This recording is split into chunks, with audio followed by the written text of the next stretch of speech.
Last episode, we uncovered the secret. Contentment is learned, not automatic. Today on Rescue, Rebuild, Restore, we look closer at how Paul actually lived it, from prison, amid uncertainty, hardship, and even criticism. From fearless in faith, let's see what that looks like when fear is loud and circumstances are hard. Hear Paul's testimony. I know what it is to be in need, and I know what it is to have plenty. I have learned the secret of being content in any and every situation, whether well-fed or hungry, whether living in plenty or in want. Philippians 4:12. He didn't say, I feel content. He learned it through experience.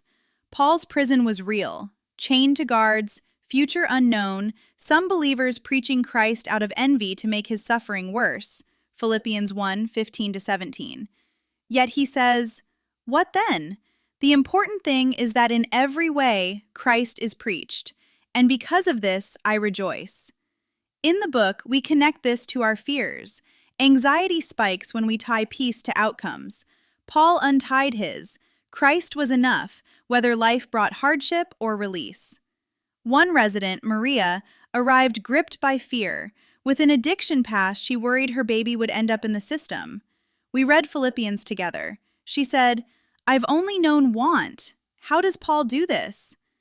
As we talked about his highs and lows, she began small thanks. Today I have breath. Today my baby smiled. Fear still came, but she turned to Christ's strength instead of spiraling. She's learning. Contentment isn't waiting for perfect healing. It's Christ sufficient right in the mess. Trauma makes it harder. Old wounds make new threats feel huge. But Paul's example shows God uses the fire to teach. Courage isn't having no fear. It's trust bigger than the fear. When fear rises this week, pause and whisper Philippians 4:13. I can do all this through him who gives me strength. Not magic words, a reminder of who holds you. Let's look at Philippians 4:10-13. The Philippians sent a gift. Paul rejoices but says, not that I speak in regard to need, I have learned in whatever situation I am to be content. Verse 11.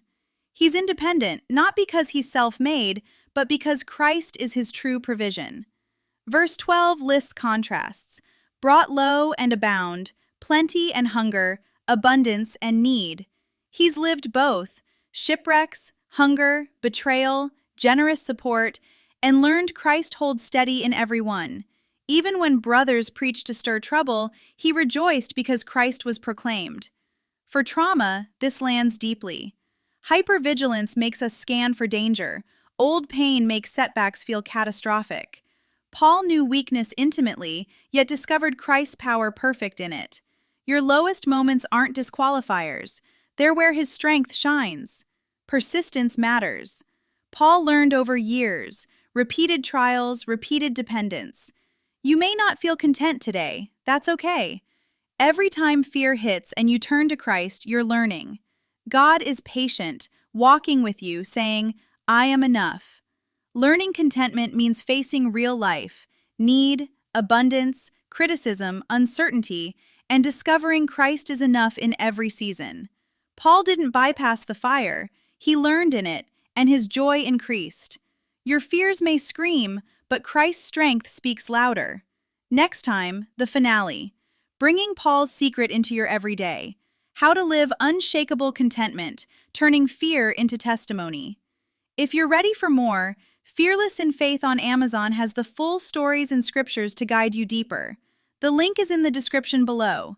God is teaching you today. Trust the process. See you soon!